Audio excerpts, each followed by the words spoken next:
we're rolling. What's up? Yo. We started talking, but then we're like, let's just start the podcast. Yeah.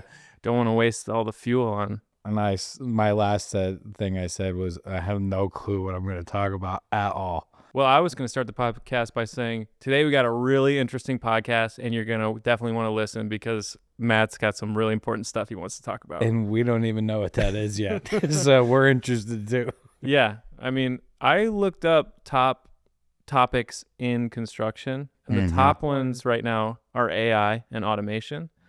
And that's pretty much the top one. Okay, cool. I don't know if you want to talk about that, though. Yeah, I could. Maybe a little bit. I could sum it up.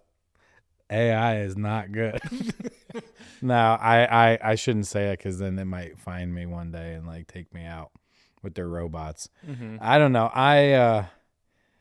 I'm having a hard time with it because a lot of the things that I watch, I realize, like, not watch, but like, you know, when you doom scroll at night before you go to bed or whatever it is, when you do it actually, like whether you're in the bathroom or whatever, doom scrolling, you come across these videos and you're like, man, look at this like military dude that's like super buff and like working out with these overweight dudes, and they're like getting fit in like 2 weeks. I'm like, I'm doing that. And then at the bottom of the screen, it says, this is an AI generated video and it's not a real actor.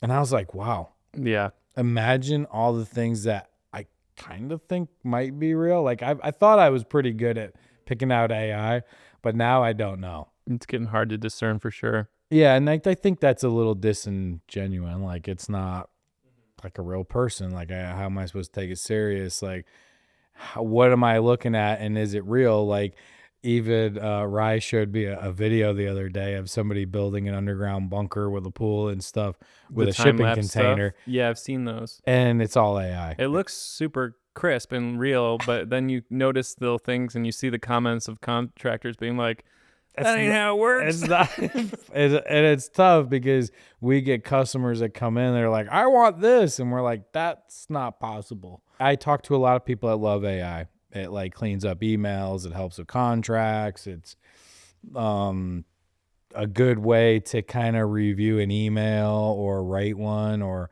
some people take job logs with it. Like they'll talk into their phone, and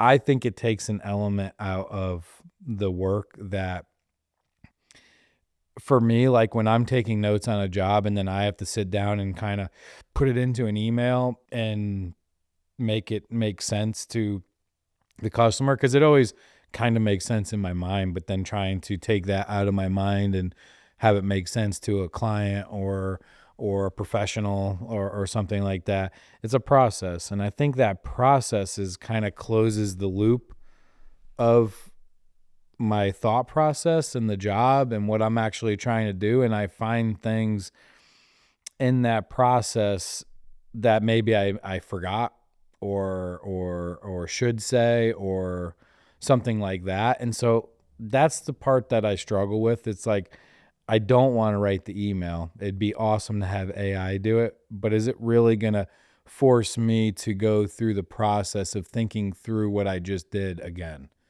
in a different way?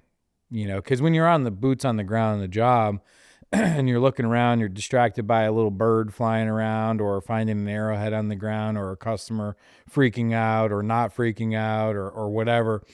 It's hard to really be like in the moment. But then when you go back to your office and you sit down and you're going through that situation again, you're like, oh, yeah, I forgot that we have to like do a 16-foot pier for a deck post because it's off the side of a mountain. And I really need to cover that in this email because, and that's something the AI is not going to pick up. They're not going to be like, oh, remember you got distracted for 1 minute and forgot to talk about this important thing. Mm-hmm. And maybe they will eventually when they implant chips into our brains, and that not our brains. We don't have to do anything anymore. We just walk around like a battery, human battery. So, you know, I don't really know. I think that people use some of the software for measuring and estimating and stuff. I haven't done any of that.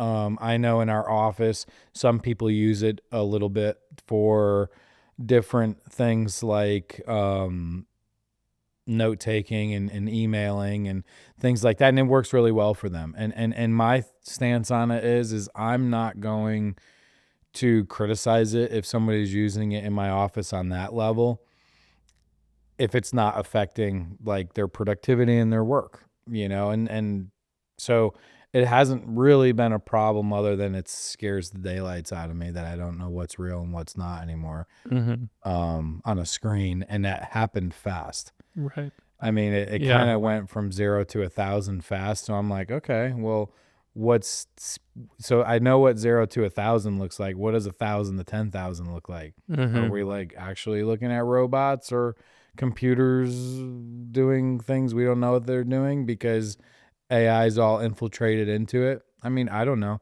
I got to trust the government to mandate that. But I don't know if I trust the government because it seems really crazy. Yeah, I don't know if they're really regulating it right now. It seems like a pretty open field to just for the progress of it. I listened to a podcast where there was a guy hired to come up with a way of like almost managing AI. Like, hey, it was like a government job, and they're like, we want to be able to like turn this off or know how to deal with it if we need to. And after like a year of studying it, he's like, I can't. It's so vast and so much of a web that there's nothing that can be done to stop it at this point. Yeah. It's its own organism that's hiding itself from itself. And I was like, wow, that's kind of sounds kind of weird. Well, like, at the top of the list was AI, and then everything underneath that for the 10 on this article were sort of like related to it in some way. yeah. You had robotics in the field and contracts for the AI Oh, data centers. data centers. Those are huge right now. Yeah. So robotics. Mm-hmm. The only way I can think about that in construction right at the moment is like printed houses and different things like that. I don't know about it in factories. I mean, they use it in car building factories and things like that, and they're cutting jobs. I don't know if it's just car building factories, but I know a lot of businesses that are cutting lots of jobs. I mean, I have people that I know personally fairly well that have had strong careers have just instantly lost their job. And, whatever they say, the deal is AI is taking over aspects of jobs. It hasn't been a major problem in construction yet for us. I don't know what it's like in cities and metropolis.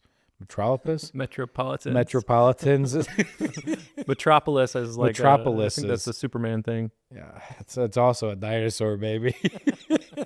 But the robotic part, like I know that there's been a big push for like printed homes and stuff, and I've been kind of keeping tabs on it a little bit of like, what is that? And I don't think it's working very well. I think they're trying it in Texas and these other places and stuff, and I don't think that it's as easy and as straightforward as it was thought to be.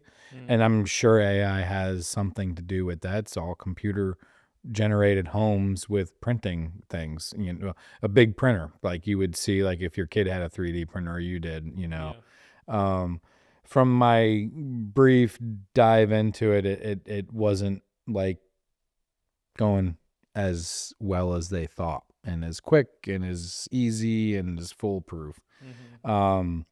Robotics in industrial fields, I have no clue. I mean, I'm sure that it's way more advanced than a human trying to do it, but they've had robots programmed to do things for years.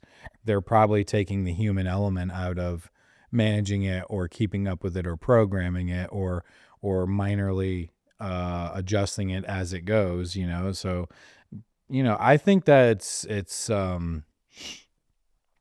little bit unfortunate. I think that it's just evolution in a way. It's like when I was a young kid, one of my favorite things I did in school was maybe 7th or 8th grade.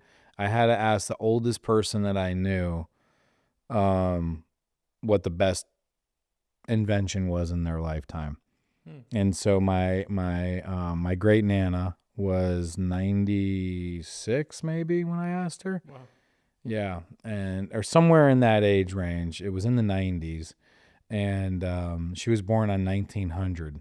Wow. And so it was fairly like cool to be like, wow, you were born in 1900.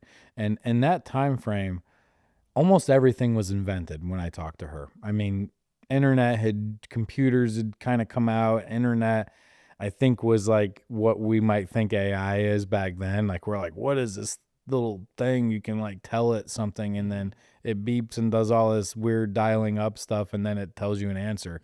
That's pretty wild. Like, so I asked her, what was the greatest invention of your life? And I'm sitting there thinking the car or electricity or hot water, like the things that I'm like.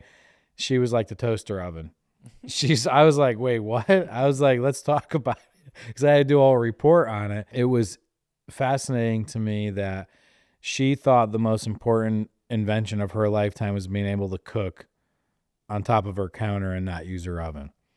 And, it's all perspective. And to me, I think there's a lot of people that think AI is like the coolest thing ever and they're fully embracing it. And that's great. And like, kudos to them. For me, I think I'm more basic. I like using a pen and paper. I like to call people as opposed to texting. I like that form of connection. And I think AI, from what I can tell, and this is just my opinion, it's more disconnecting. It disconnects humans from humans a little bit more. When you're writing an email with AI, you're taking another layer of involvement out of a connection to a human. And I think that's weird, but that's just my opinion. And all the people out there that use AI that might listen to this, and AI is probably sending a secret drone to monitor me now for saying this. That's your own opinion, and I'm not going to judge you because of it. Like I will if you like implant a computer chip in your brain. I'm probably not going to tell you certain things anymore, but I don't know. I think that for me, evolution and going back to my great Nana, like I look at all those things that probably looked like AI to her back then, like the car and the internet and all those things, and how she probably felt about it when it was happening. It was probably like, what in the world? And that's how I think I feel about AI right now. It's like by far the biggest invention-ish type thing of my life so far. I mean, the computer and the internet was probably the biggest, and AI is definitely right there with it, so I'm just sitting back and seeing what happens. I think it's fascinating, and I'm glad I live where I live, because I think I can unplug mostly from it if I needed to, but then you said the other thing was building data center contracts. There's the contracts to build those are aggressive right now. Very aggressive, very intense. And they are looking at rural areas a lot. So I've read some reports on that. I've even sat in on some meetings with data centers about building and different things like that. Just like, it's like the type of thing when if AI was only construction, I'd probably go to a meeting to sit down on it and like learn about it if it was only for construction, because I want to know what it is. That's why I looked into printed homes, And so with data centers, the same thing. It's like, this is like going to be one of the biggest building things over the next decade. Like they're trying to come up with mini nuclear stations to power them, because one of the biggest thing is power and water on those. To build a box that has a bunch of cooling on it, it's not that big of a deal.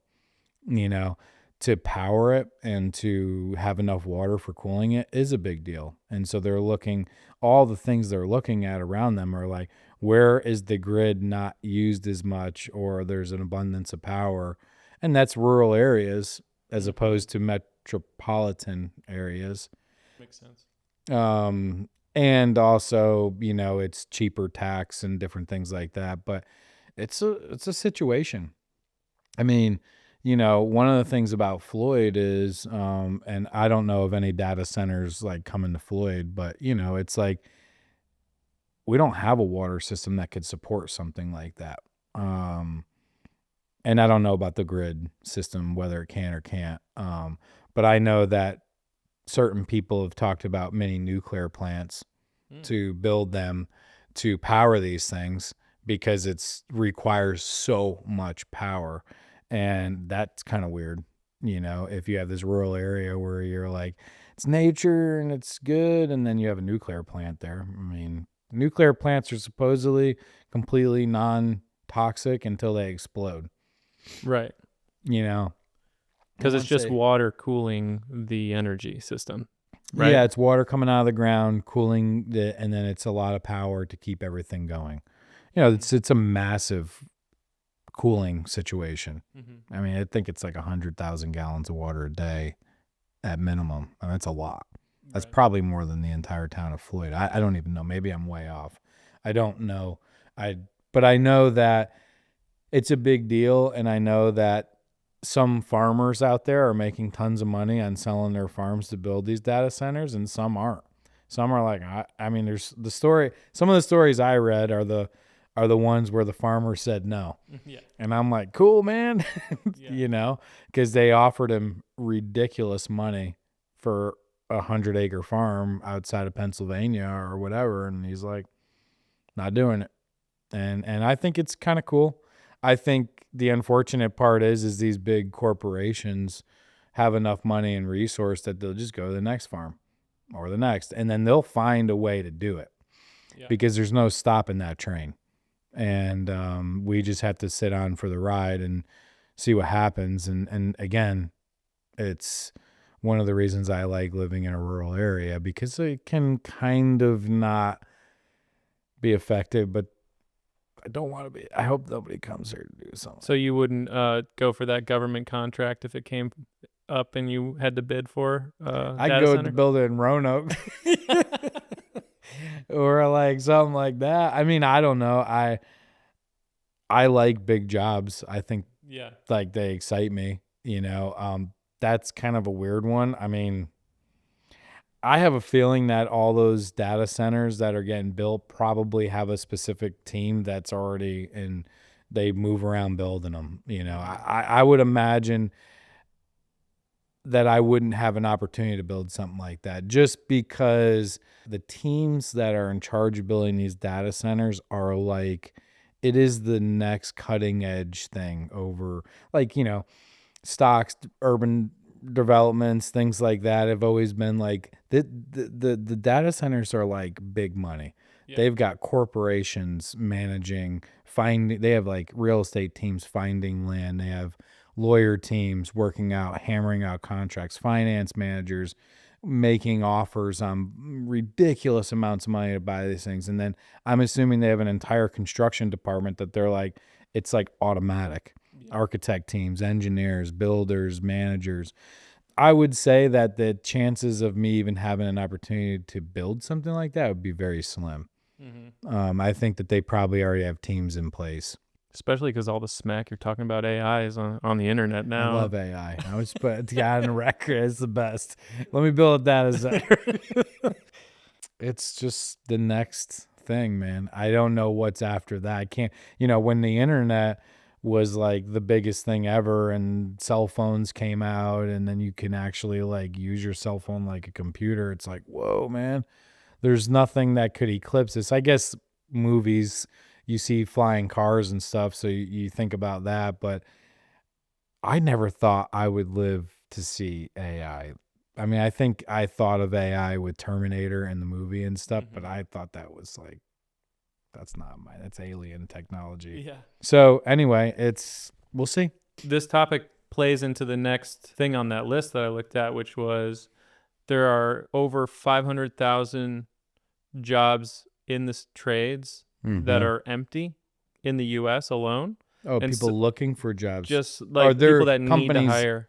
Yeah. With that issue being hard to hire versus building better systems to bring in people that might not have construction experience to build the trades as a desirable place. Yeah. And then I feel like it's related to the AI stuff too, because it's like you got people in white collar jobs that are losing their jobs to AI that might have never thought that picking up a hammer and a wrench would be their ideal situation. But like, I feel like it all kind of plays into itself. Maybe the trades will be filled out before the robots come and start doing trades. Or it's going to get harder in the trades because you're going to have a lot of people looking into it. So you're going to have to pick up your game if you're in it already.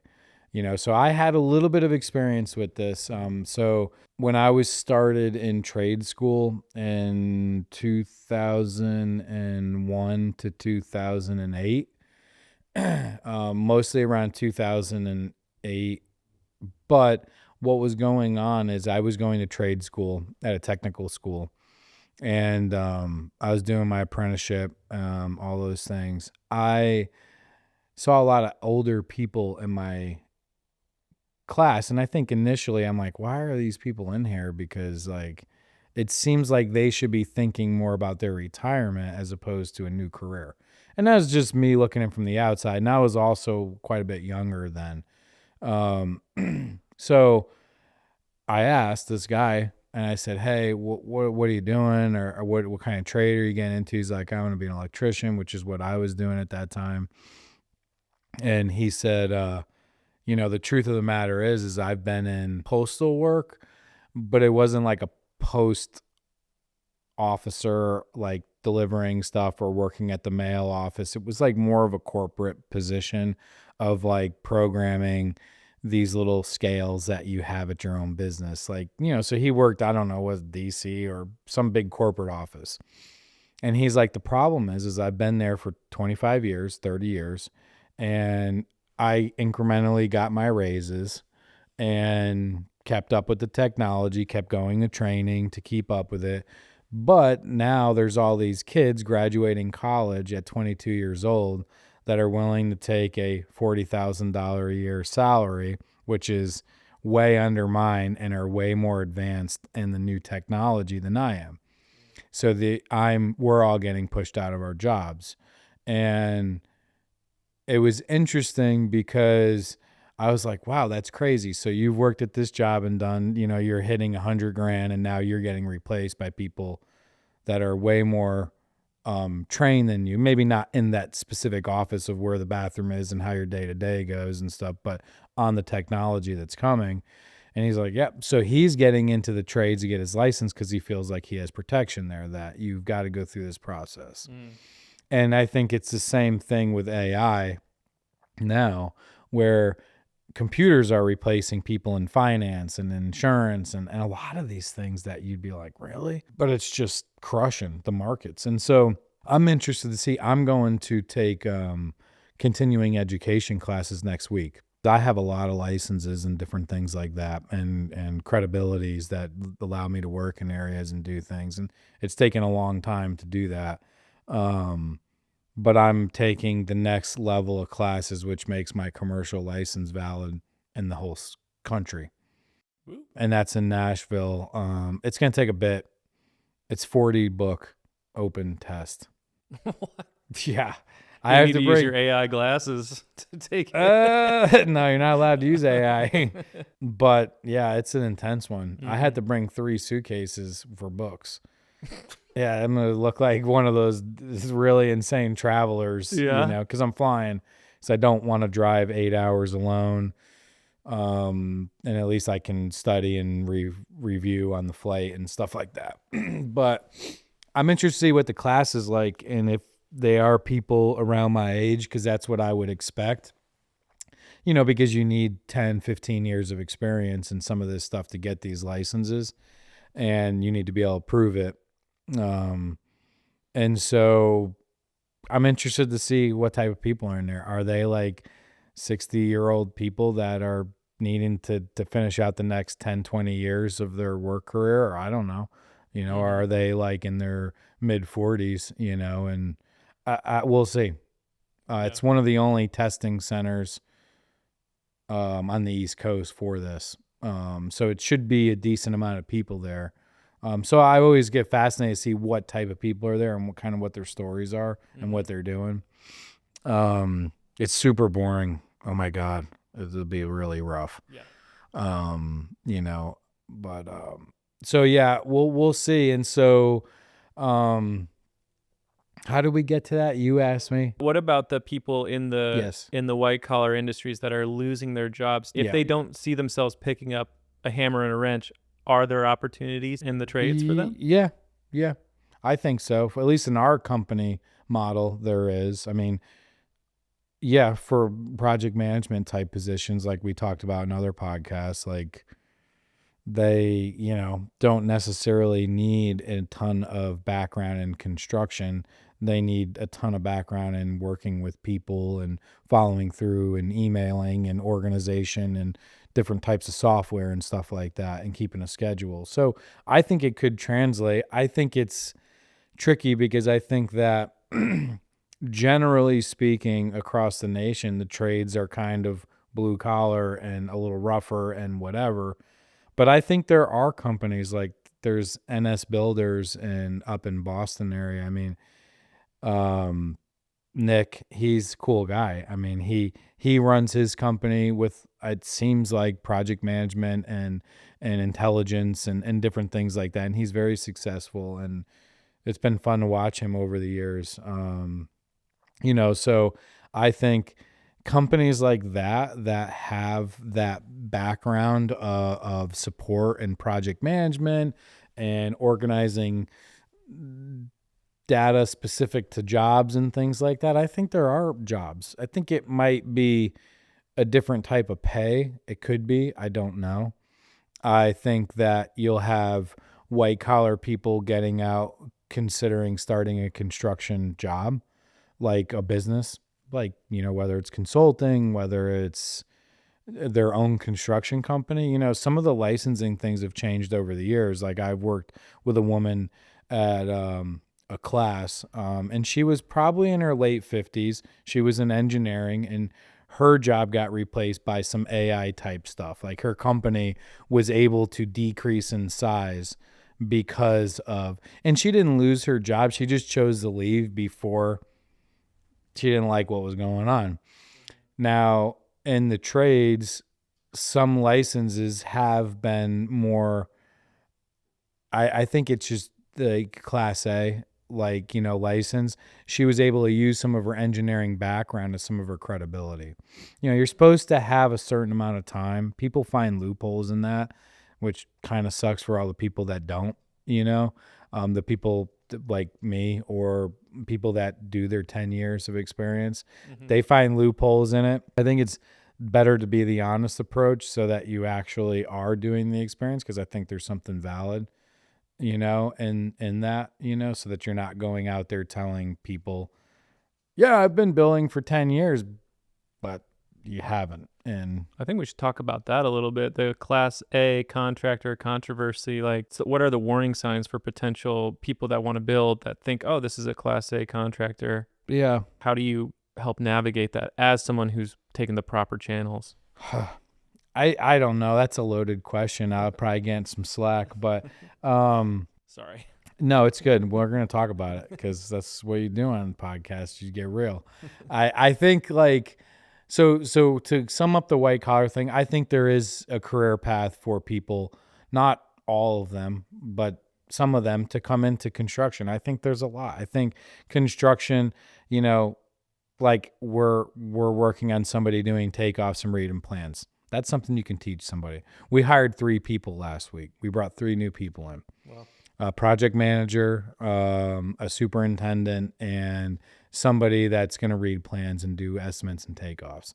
And they all, 2 of them came from different backgrounds than construction. And so we're teaching them, so there is an avenue there. Now to go into the licensing thing, it changes. So I only know what I know from when I had to do it. I haven't checked recently because I'm not the license manager or inspector to make sure that you've done all your licensing correct. So I don't know what the qualifications are and stuff like that, but I know that when I took my commercial, I needed 10 years of commercial experience. And when I took my Class A, I needed 10 years of construction experience. And with electrical, I needed my journeyman's, and then I needed a mixture of classes and hours, which equated out to, I think, 7 or 8 years of electrical work to do that. And I've worked in the trade since I was born. I mean, I didn't use that, but I put my first roof on when I was 9 years old with my stepdad, and I helped him build every weekend that I could. And my grandfather owned a pretty large construction type company, and my stepdad did too. So I grew up around it. My uncle was a mason. I just is what I did. And so I knew a lot about it. I went to trade school, and then I never had any other career except for construction. And so I was able to document it, and then I did 4 years of electrical work in and around the city, New York and Connecticut and stuff like that, to get my electrical background. So, I had to have letters written. I had to send them to DPOR, and they had to approve them. And I had to write. Mine got sent back, and I had to have a description from somebody that was licensed of my experience working with them. So I got letters from the people I worked with the times that I worked there to prove that I had that credibility. And so I was happy to do that. It was a pain in the ass because I had to call people I hadn't worked with in 10 years and be like, hey, can you write me this long letter about what I did? And they're like, yeah. And the first letter was like, yeah, they did, electrical work here for 4 years, and that was it. And then I sent it in, and they're like, no, we need a description of what your day-to-day tasks were. And I was like, can you please write this?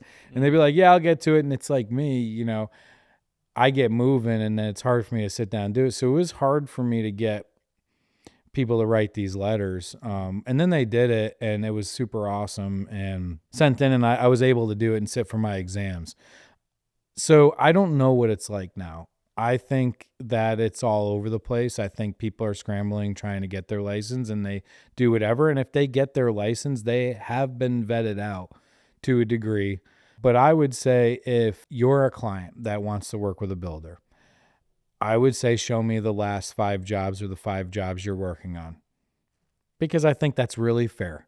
And if it's somebody new coming in and they don't have anything to show, but you like them and you think they're good people, and there's something that says I want to work with this person, ask them about their experience and what they did, and because there was a time in my career where I couldn't show 5 jobs, so I would have to explain to them of what I did for the last 10, 15 years of my life, and show them some pictures on my phone, or have them call people I worked for in the past. When people interview us, I say, I can show you the last 5 jobs I've did, not as a statement to say I've done 5 jobs or whatever, but those are the freshest. And I'm not going to pick and choose the ones I thought went the best. I'm just going to give you the last 5. That way you might get 1 or 2 where they're like, it was great until Matt, blah, blah, blah, but he got it done and we're happy now, Most of my clients are happy. I think there's a few out there where it just was rough for whatever reason, whether it was my fault, their fault, the universe's fault, I don't even know. You're not going to do at this point, hundreds, if not thousands of jobs at this point. And, some of those are full houses, and some of those are like going to replace a window in a house, or, so as far as like whole houses, I don't even know. I mean, we've had to have built, I'd be really interesting. I don't want to throw a number out there and be way off, because I tend to exaggerate sometimes, my mom says, and everyone else that knows me close. Don't tell the viewers that. It's fun. It's okay, man. I exaggerate when I want to see people laugh and get excited about something, but it's not harmful exaggerations. But I don't want to sit here and say I've built 100 homes if it's really like 50. It feels like 10,000. but it might be 50. I don't know.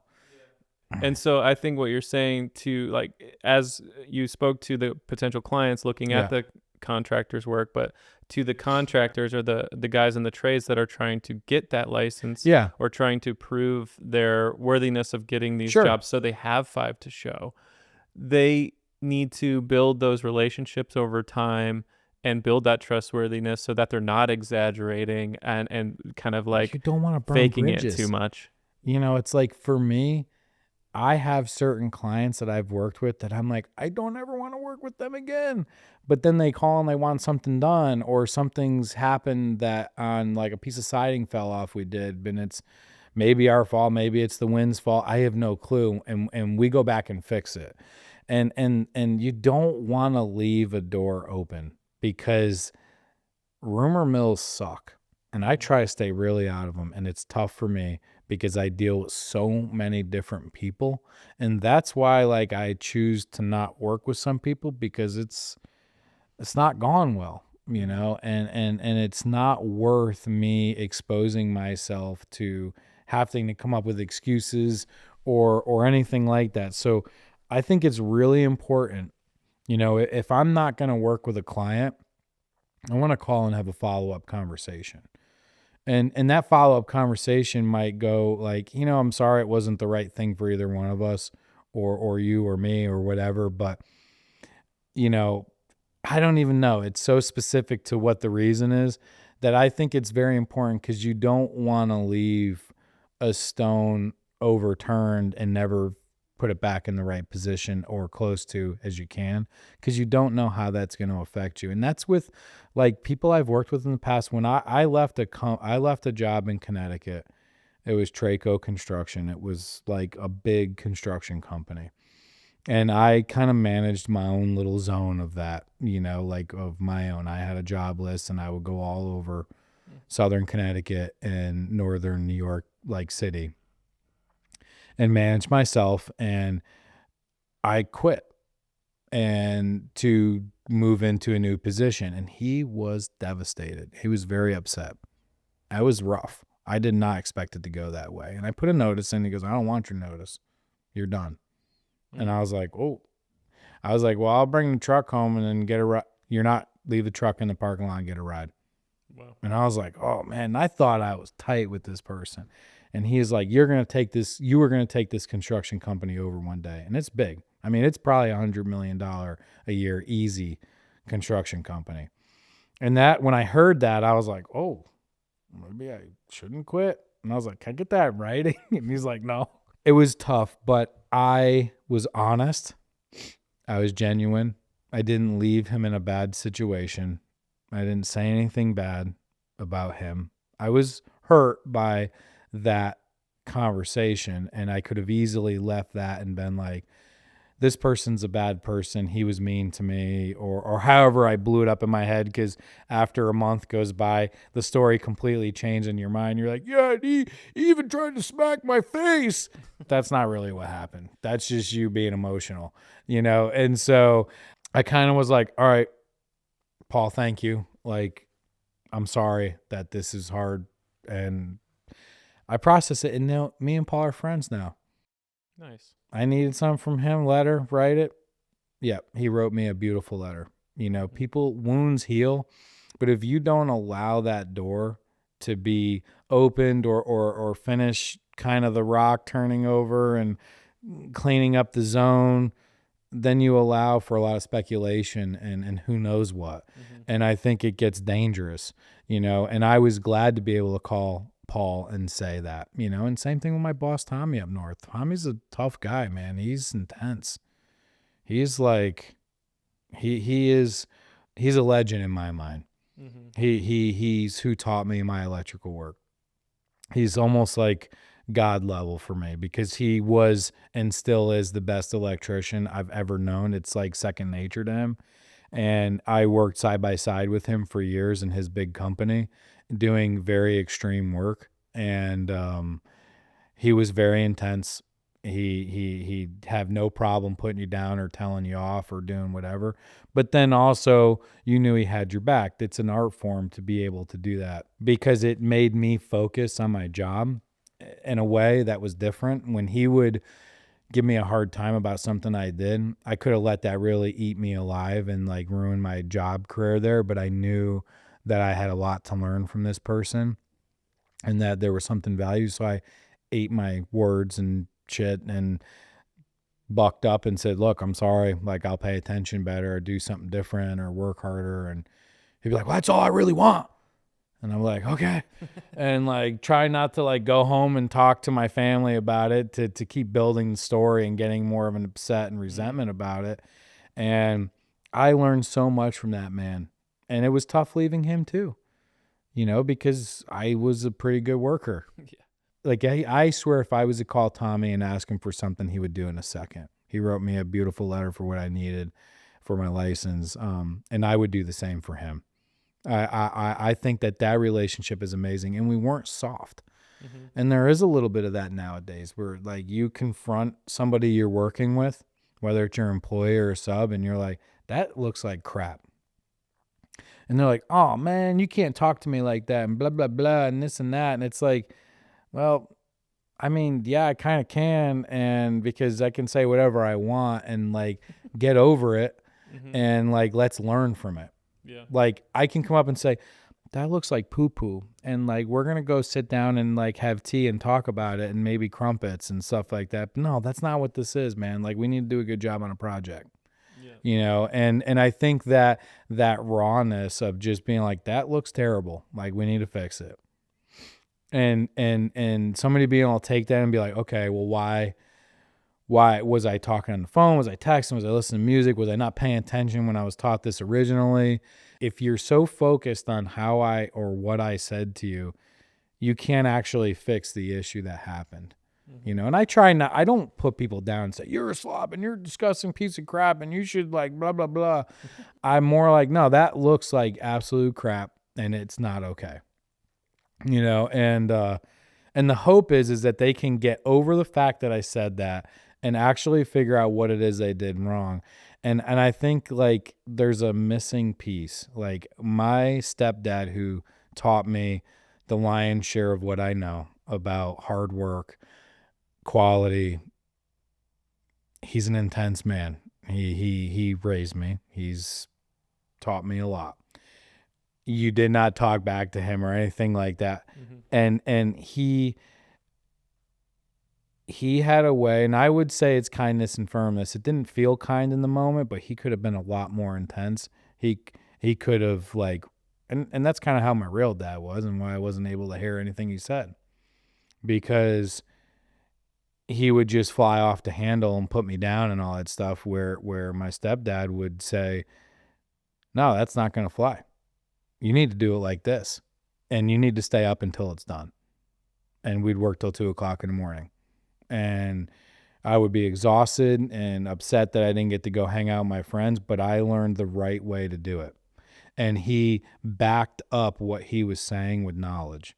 Mm-hmm. To go out there and yell at a bunch of people for something that you don't even necessarily know how to do it right, or not teach them how to do it right after you do it, that's bad. You need to be able to back up what the hell you're saying and how you're saying it with pure knowledge, so that you can take that lesson and turn it into something positive for somebody, and it's an art form. And I'm not perfect at it by any means, but I've learned that over the years that you have to find that balance in being a boss. If you're a customer and you want to hire somebody and you're questioning, ask them about their work. Mm-hmm.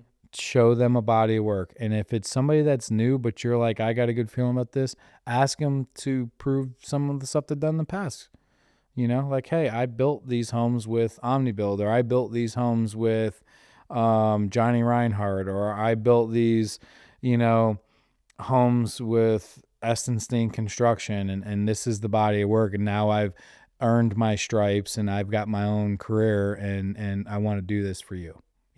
And if you are the builder, have that stuff ready to show, whether it's the last 5 jobs you've done or the last 2 plus the body of work you did with who you work with in the past.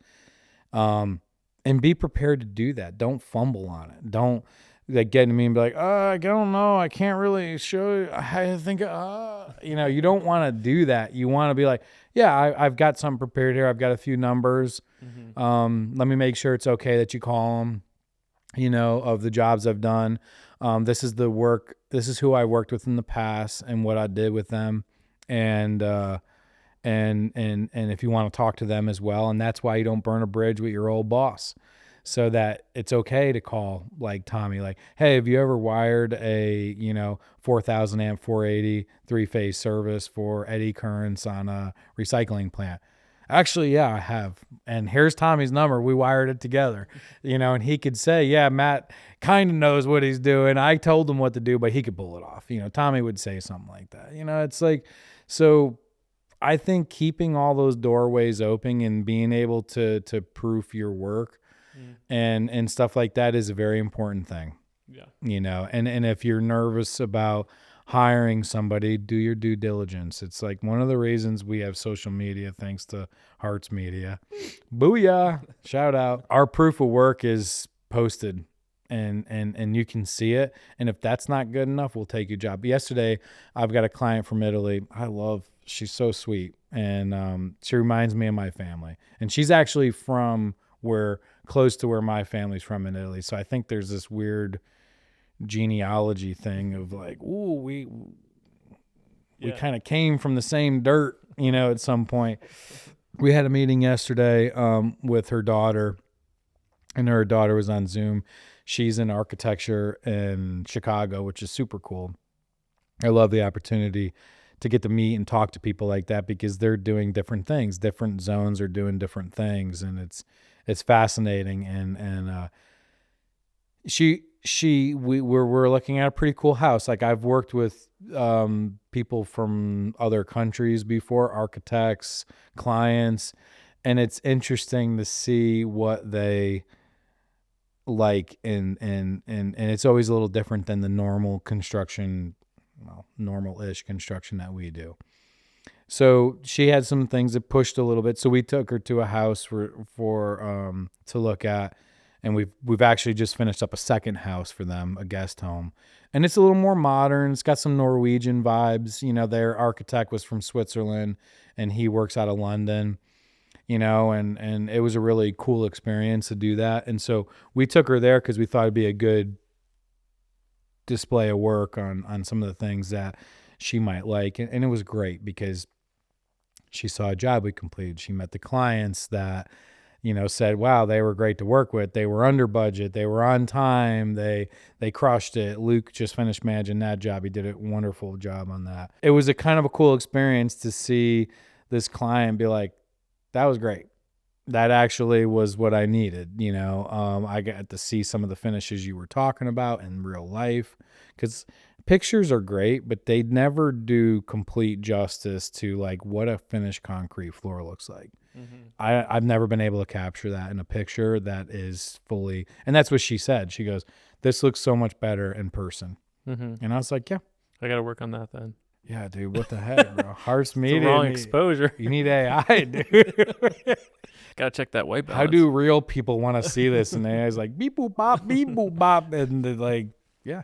It's just a cool experience to take a client and show them something. And, we have a lot of clients. Like, we work a lot with Streamline. Streamline, in my mind, is one of the best timber frame companies in the universe. They're very good. They do awesome work. And it's hard to sell a person on a timber frame for me. Now, Steve is a magician and he's great. And I shouldn't say magician because then you're like tricking people, but he's a master of his class and his art and what he does. And so he may do a better job of explaining a timber frame, but when I have people that are interested in a timber frame and I take them to one, it's amazing, their reaction. They take it in, they're like, oh my gosh, this is so cool. And it's almost like instantaneous, like, I want this, And so being able to take them to jobs that Steve's building or we're building together and show them what it looks and the feel of it, it's a powerful tool. Mm-hmm. It's like the best tool. I love doing that. We're working with a guy down in Radford.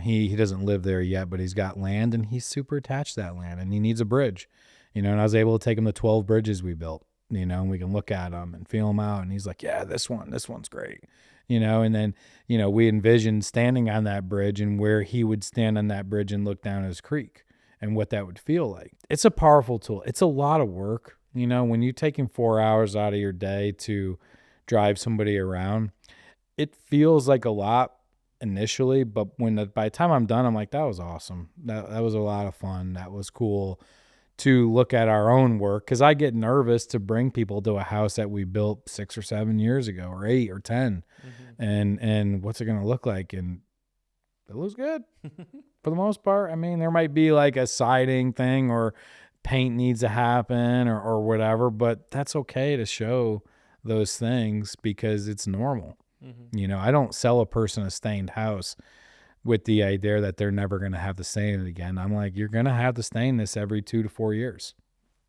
or let it do its natural thing. And you need to know what that looks like. I try to close the loop on all that so that they understand that, we could build a mostly maintenance-free home, very close to maintenance-free. You still got to pressure wash and do some cleanup and different things like that. But we do that. I mean, we built a fireproof house. I mean, mostly. I mean, everything eventually, I think, starts on fire, maybe. But, we built, they didn't want any wood exposed on the outside. So decks, porches, all had to be concrete and steel. All the siding was cement board. The roof was metal. I mean, it would not light up easily. Let's just put it that way. Wow. And that was really important. And that house is virtually maintenance free. I mean, the railings aren't wood. They're all steel and cables. The porches are all concrete and sealed and dyed. And the siding is a pre-painted hardy board that's supposedly supposed to last 40 years or whatever they say. The roof is metal. There's not a lot there that you got to do. It's nice to pressure wash it here and there to get cobwebs and mildew off. That just naturally happens, So it's like it's a full circle of relationships that you need to maintain. As a contractor, you got to maintain relationships with people from the past that you work for to build up to build that credibility to go for those certifications and licensing. And then you've got to maintain relationships once you're a business owner with your clients so that you can bring people to their work and share the experiences that they have firsthand with new clients. And you got to have good relationships with your employees so that, they want to stay working with you. And if they ever leave, they want to have good relationships with you. It's a full circle. Everybody, if you can have good relationships in the trades, you might be able to withstand the changes that come so fast with technology and AI. Because like really, even though AI is in every field, what's making decisions now still are humans and how they relate to one another. Relationships are so freaking important, man. I mean, it's almost everything in this. We use a small printing company down in downtown Roanoke, Trasco. They've been there forever. Those guys love us down there. We still use them. When we can easily go to Office Max or different places like that, but we use these guys and we have a very good relationship. We just sent a new guy that works for us down there to pick up plans. They're like, tell Matt we said hey, and everybody up there, Deb and all the people, and you think like all these other big architects and designers are going in there to get things printed and done. They're not going to be like Omnibuild sucks or not say anything about Omnibuild. They're going to say Omnibuild's a great company. That ripples through the communities at large. If you can honestly say you went to bat for people, it's like everywhere, man. Going into Express Mart and being nice to them, and paying your bill on time. And same thing at Wills Ridge. You can't go wrong by having good relationships. And they're not necessarily defined by, being like, oh, I'm sorry you did this wrong. Let's have tea and crumpets. Sometimes those relationships get tough and you have to be real. And it seems better to have that straight to the point direct ability to be clear on what you want, because as a premium construction company, you have really high standards. You can't just let people do their own thing and let it all go under the rug. Like, you got to have the ability to direct them. That's a good point. I'm glad you brought it up, because I know that this talk probably sounds like it's all peaches and cream and I'm just super nice to everybody. I've been in the trenches, and it's not uncommon for me to tell people I'm in a 6-wall ring of fire, because it's true. I have to deal with hard things all the time with clients. And sometimes it's not just like, we're unhappy about blah, blah, blah. It's like crying and screaming and jumping up and down and yelling at me. And I'm like, okay, like, let's figure out what triggered this, and like, let's see how we can fix it. And it feels dark. Like, when I get into those zones and it's tough, I'm not sleeping on the weekend or night, and I'm thinking about it, and I'm planning my response and how, and my response, what I've learned in the trades, cannot be bullshit. It has to be able to be backed up. And one of the reasons is that I don't want to go to court. I don't want to have to deal with, and if you start a lie, then you're building on that lie over and over and over again. And then you're going to have to prove that lie to be whatever it is, potentially in a court situation. And that's one of the things I've said to the close people I work with when we're dealing with things like that is, I don't want to have to go to court and defend a lie. I've never had to go to court for construction. But if I do, the last thing I want to do is sit and try and defend a lie. And so when it's my fault, I own it and I fix it. And sometimes it's cost me north of $100,000, to fix some of my mistakes, which has almost put me out of business. Take loan out to pay for it, however I've had to do it, but I fixed it. Sometimes it's as simple as just a phone call. It's working through those intense moments and dealing with them, and not trying to make it the customer's fault unless it truly is. And then you have to get a process of figuring that out. Mm-hmm. But it's working through all the situations. Yeah. I've been there. I've been in a lot of them. So I don't know. I think for not having anything to say, it's a pretty decent podcast. Phew. I think we're going to go viral for sure. We do have a list of people that I'm going to be dropping merch off to, and I have a new run of merch coming. Ooh. And I'm doing my FloydFest merch, which I'm actually super pumped on. Nice. My good buddy in Ohio is going to do our logos. I'm really stoked on that. I'm going to drop a cool line for FloydFest, so you got to get on that. We're going to do a raffle at FloydFest for sure. And yeah, let's do something really extreme. Motorcycle? No. No. Tacoma, Toyota Tacoma? No, because then you'll enter in it too many times. I don't know. I need to think about how extreme, but really extreme. Yeah. As far as I think. Yeah. I don't know. That's why it should be a side conversation. I'm like, but drop a comment if you made it this far and you have an idea of what should be in the giveaway. Yeah, we're gonna do some giveaways, and it's fun. It gets announced on the stage. We'll do announcements on the stage. We'll have merchandise for sale. And if you come up and you're super awesome and nice, you might even just get some for free. Yep. And photo booth, fun times. Yeah, photo booth is a lot of fun. Hearts Media will have the photo booth there, and it's a good time. And that photo booth is awesome. Like, I know my buddy Thomas and Rachel use it for their wedding. They loved it. And so if you want to do something like that, talk to Dan, the man. Nice plug, dude. Oh, dude, I'm trying. I'm trying. You kicked me in my shin to remind. No, I'm just kidding. I hope y'all had a great weekend, because this probably won't come out till the end. It is Friday morning. That's when we typically do these. Yeah. So I hope I have a good weekend. I'm going to try to take it easy, mow some grass, watch birds, listen to tunes, and try to just chill out and get ready for my next week. I'm going to Raleigh to work with a client. And then I'm flying to Nashville for some testing. So wish me luck on that. You got this, bro. Yeah, boy. Will you be back for next week's podcast? We might have to do it Saturday. Okay. Yeah. Sounds good. Yeah. All right. See you then. See ya.